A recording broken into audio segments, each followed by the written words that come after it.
There it is, the flock of geese that we saw the other day when we took our taping crew out to document duck hunting 1986. That was it, the flock of geese. What did the flock of ducks look like? Well, I tell you, this is a time to reminisce on last year's duck opener, which we're going to do, and report on our early season duck hunt, so you stay tuned. I'm Fred Trost. It's Thursday night, time for Michigan Outdoors. From the rugged shore and woodlands of the north, its history of copper mines and iron ore, the Great Lakes fisheries. To the farmlands of the southern counties, we'll look around again at all that waits the sportsman in the state of Michigan. And sometimes when the moon brings out the diamonds in the snow, and the stillness of the forest lies encased in Arctic cold, the wind might whisper through the trees, listen if you can, it tells you of the beauty in this state of Michigan.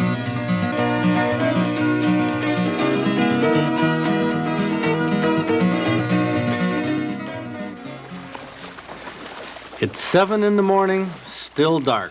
Bob Girat, a world-class duck caller, is feeling his way through the marsh with a walking stick. His duck hunting buddy, Jim Shruga, is behind with the decoys. Their best friend, a 3-year-old lab named Smurf, is preparing for action-packed day of duck hunting. This little marsh near Langsburg is owned by Don Harris, and most years, hundreds of wood duck crowd the marsh, making all kinds of racket. Today, the third day of the season, it's quiet. A pair of ducks' wings overhead. Little did we know that these two ducks would be nearly the last two we'd see all morning. You hunted opening day in Saginaw Bay, Bob? Yes, Waterfall Bay area up there in Saginaw.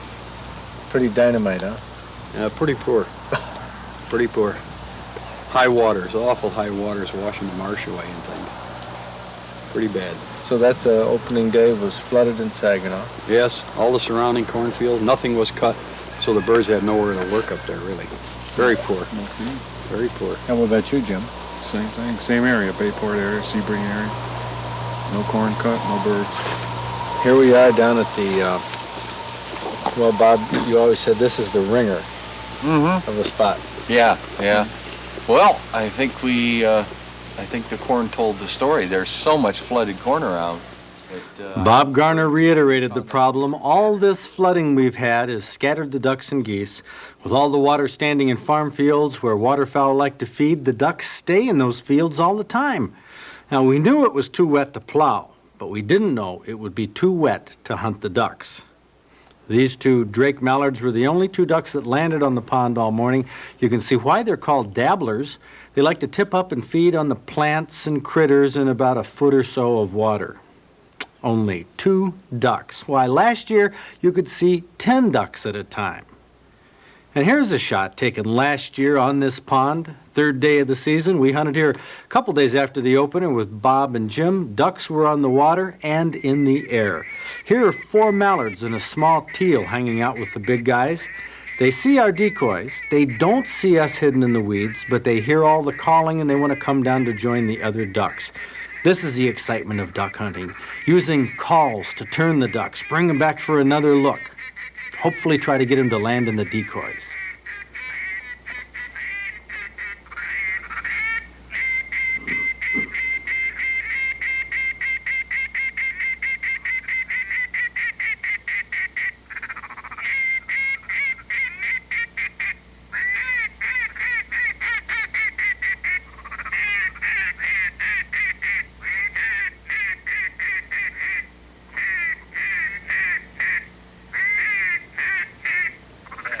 They were looking, cocking their heads, trying to find a place to settle in, and for me, it was just a pleasure to hear Bob Girat serenade the ducks with his call.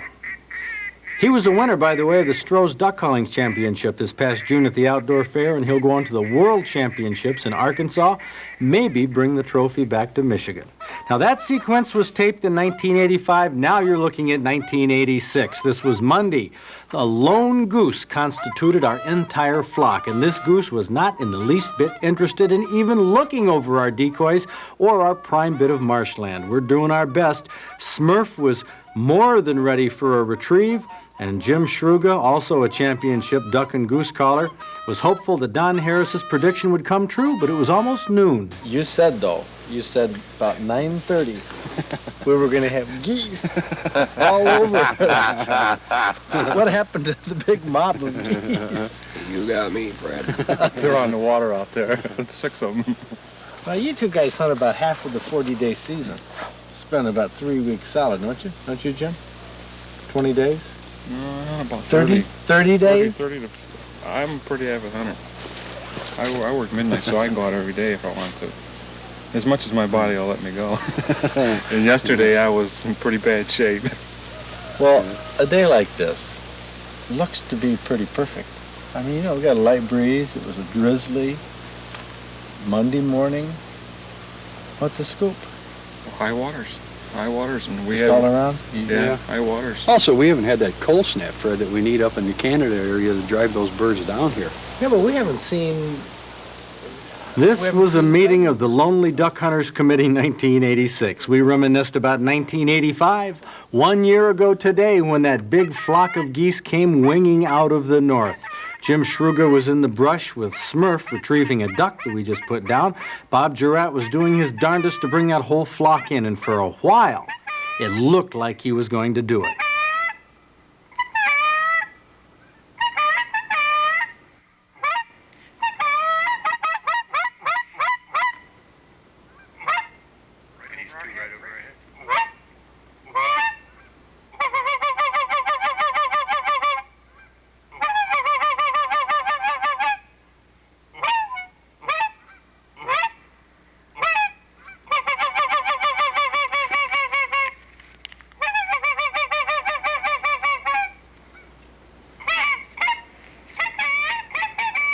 What a morning, huh?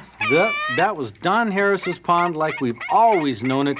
Ducks and geese coming in from all angles, even on a bluebird day. Watch out, Fred. Here comes one behind us. Take him, Fred. Nice shot. Okay. Oh, Lordy. I better go get him. What a beauty. This is duck hunting. On a sunshiny day, it's great to be outdoors, putting one of nature's finest meals on the table, enjoying the challenge at the same time, and watching a young dog learn the ropes of retrieving. Jim blows the whistle quite a bit for Smurf, trying to get him used to the idea of coming to the whistle, especially when he's bringing back a duck. And Smurf is enthusiastic.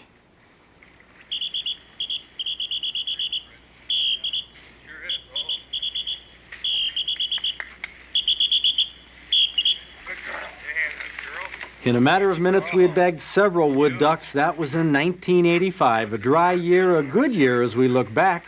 This year, well, at least the way we've started, there's too much water. Ducks are scattered. Our decoys are lonely. We enjoy each other's company, but don't get me wrong. But a few more ducks coming to our ponds and potholes would brighten the spirits of us duck hunters in Michigan outdoors.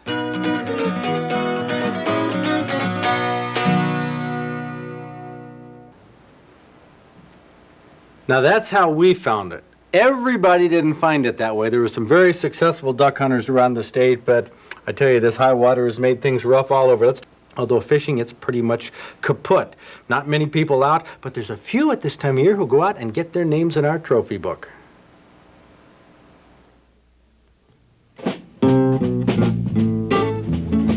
Here's a trophy book entry we haven't seen for a while. It's a rainbow trout. Not a steelhead, but an inland rainbow caught by Andy DeBoer from Kalamazoo, fishing Wolf Lake in Van Buren County, trolling an orange Mep spinner about 3 weeks ago. Now, the DNR doesn't have an inland category for rainbows in the Master Angler program, just the steelhead category. But if you get an inland rainbow that goes 25 inches or weighs 5 pounds, you make the book with a Stroh's Fishing Award, and Andy's rainbow went 26 1/4 inches, that is. Another Van Buren County lake, Deer Lake, produced this 9-pound, 28-inch channel cat 4 weeks ago. Don Lutz from Mattawan was still fishing a minnow at 8 in the evening when this big boy hit. You know, there's Captain Mark Martin from Muskegon, who has guided anglers to a lot of big ones this fall. Dick Hill from Lansing took this walleye while fishing with Mark at 1 a.m., September 26th. It's 30 inches long and goes 10 pounds even. Now, the news about that jumbo perch lake up in the Upper Peninsula has reached the far corners of this country. Ed Toner from Plano, Texas, was dunking a night crawler in Lake Gogebic 2 weeks ago, caught this 1 3/4 pound, 14-inch perch. Seems to be the hot spot for jumbos this year.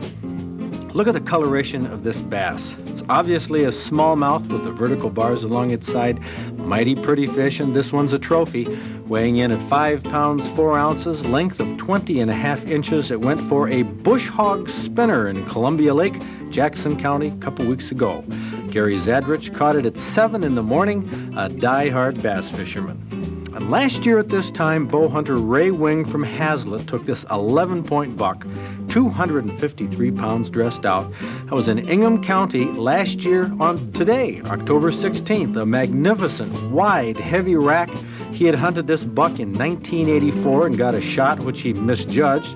In 1985, on this day, Ray was in a cornfield. 2 rows in, this buck walked up within 10 feet. It was a windy day, but a thrill of a lifetime. Bucks that size are still out there, and if you bag one like that, you could join Ray Wing as our Michigan Outdoors Trophy Hunter of the Week.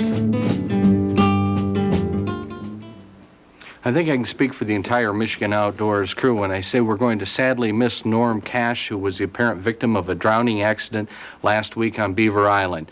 Norm had a lot of love for the outdoors. He loved to fish. We loved fishing with him. To find out a little bit more about this guy, I think you have to know about what happened to him once he got out of baseball, and what did he do, and how did he find his fun. And he answered that question for us when we were on the fishing trip a couple of years ago. It's quite a transition, you know, from going to the ballpark every day at a certain time, you know, like 5 o'clock in the afternoon, to not going at all.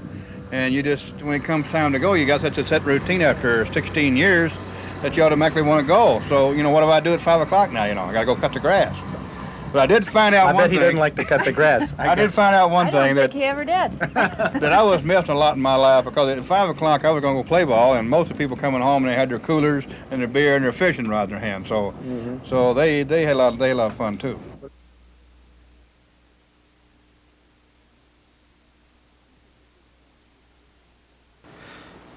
Mouths on fish are always mounted open, Bob. It seems most of the mouths, but some fish swim around with their mouths open a lot of the time. As a matter of fact, we got a letter about that from Mike Nordstrom of Wordsmith Air Force Base. He writes, he says, why do lake trout and salmon hit 2 different lures after being hooked? This happened a few times. Lake trout, I'm not quite sure about. The salmon, though. See, what a salmon will do, it'll slash through a school of bait fish, and it'll swing back through again and pick up the wounded ones, which could be a reason why it picks up a couple lures that you're trolling. Also, in the fall, when they're getting ready to spawn, they swim with their mouths open.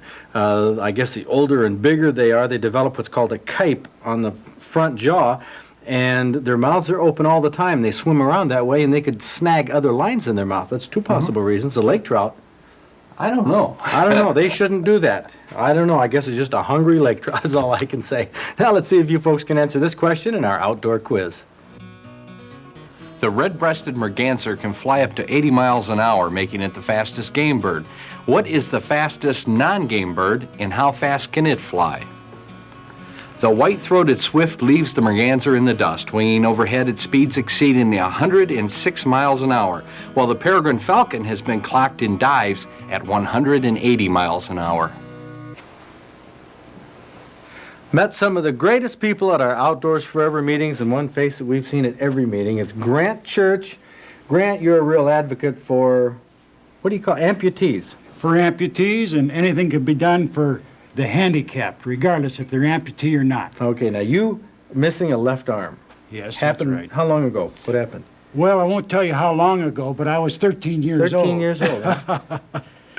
And so Yeah. since then, you've had to adapt to doing everything with one hand. That's right, and I've done, thank the Lord, quite well. I'm pleased that I have had the ability to adapt to my handicap. Okay, well, you at the last meeting, you said, I invented something for people with one arm to fish with. Yes, Show sir. us what it is. Show us this invention. All right. Here, help me on with this belt, Okay. Fred. Put the belt around there. That's right. There we go. Looks like a flagpole carrier, but it's not. Okay, and here's your fishing rod, one that Yep. you like to use.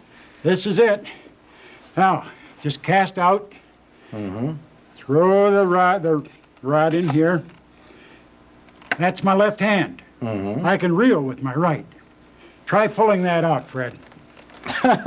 It doesn't come out. There we go. This is Well, Velcro. tip it up a little bit. Yeah, when it's tipped up, it comes Tip it out up, easily. it'll come out. I see, but It's pull Velcro that down. holds it. Pull down, it's not going to come out of there at all. Right, Now, right. that's a clever invention. Well, it sure works. Puts you back in the world of fishing, no doubt about I've that. never been able to use a rod and reel in my lifetime until I had this. And how long ago did you invent this? Oh, about 3 years ago. 3 years ago? Yeah. Now let's talk about something else Grant has wanted to get into since he's been 13, and that is bow hunting. That's right. You're right in the middle of a hot controversy here, Grant, with I'm this getting little down item. here with you, Fred. Okay, with this little item, a crossbow.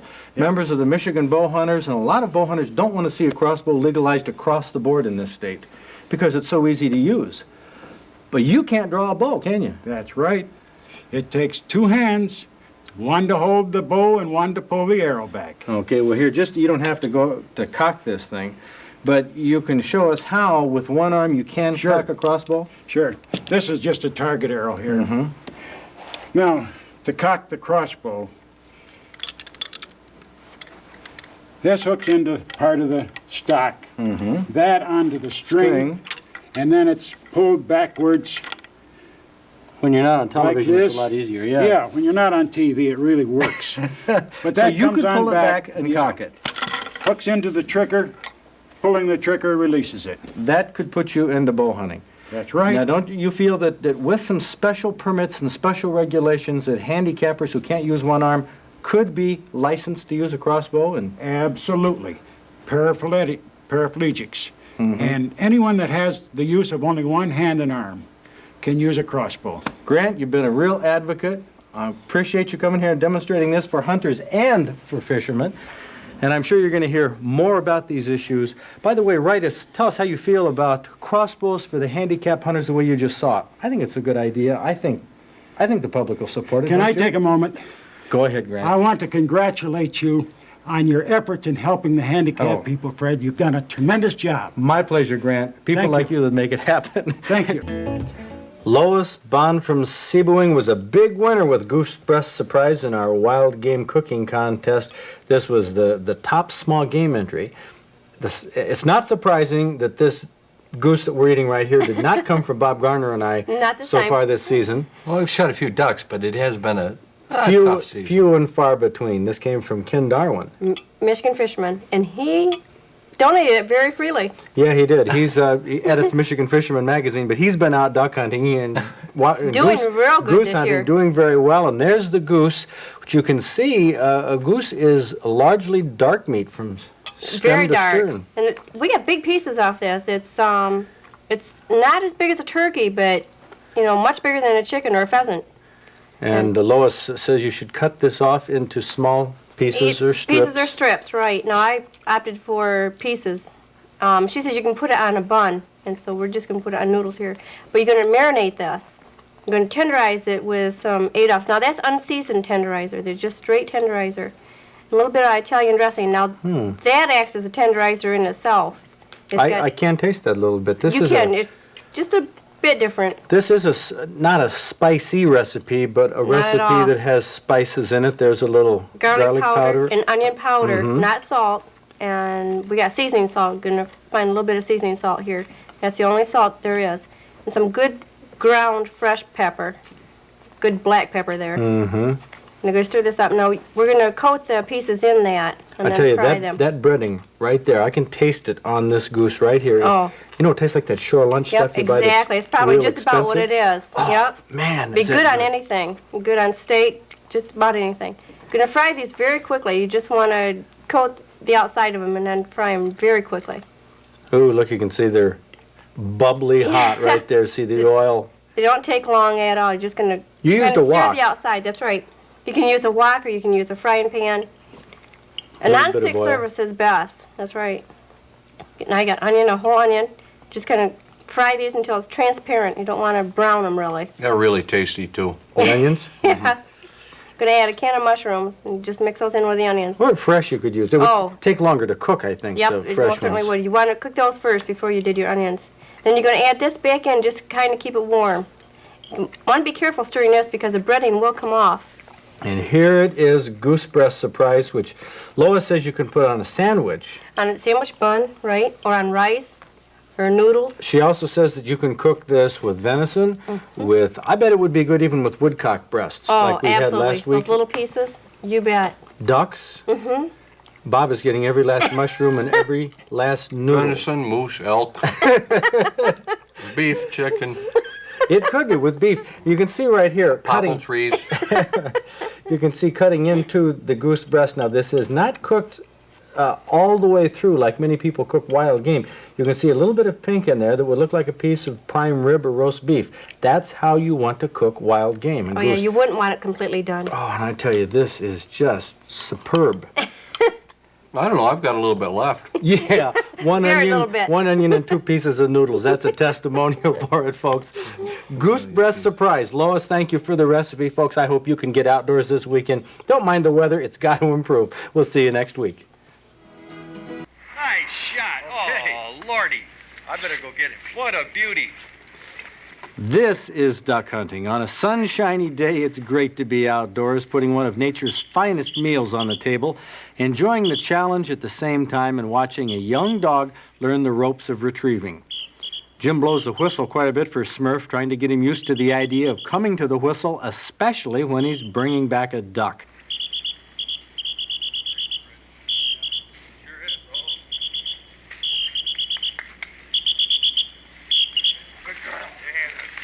In a matter of minutes, we had bagged several wood ducks. That was in 1985, a dry year, a good year as we look back.